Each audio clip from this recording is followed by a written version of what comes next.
ఇతనొకప్పుడు మోతుబరి రైతు, కాని ఇప్పుడు కూలీగా మారిపోయాడు.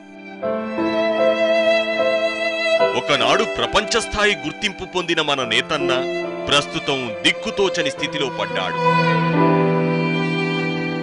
డిగ్రీ చదివిన ఈ యువకుడు గల్ఫ్కి వలస వెళ్లి జైలుపాలయ్యాడు. రైతన్నకు సాయం అందదు, యువతకు ఉపాధి ఉండదు, నేతన్నను ఆదుకోరు. ఇది మన నియోజకవర్గంలోని అభివృద్ధి. ఇలా ఇంకెంత కాలం? ఇంకెంత కాలం? మన బతుకులు మారద్దా? మా బతుకులు మారాలి. మాకు అభివృద్ధి కావాలి. మాకు అభివృద్ధి కావాలి. అవును, మారాలి. మారాలి. మార్పు కోరుకుందాం, మన బతుకులు మార్చుకుందాం.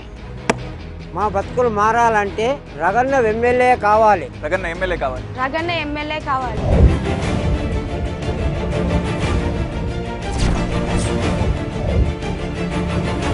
నాకు అవకాశం ఇవ్వండి, మీకు అభివృద్ధిని ఇస్తాను. నన్ను ఆశీర్వదించండి, మీకు నా ప్రాణాలు ఇస్తాను. కమలం వికసిస్తేనే కారు చీకట్లు తొలగుతాయి.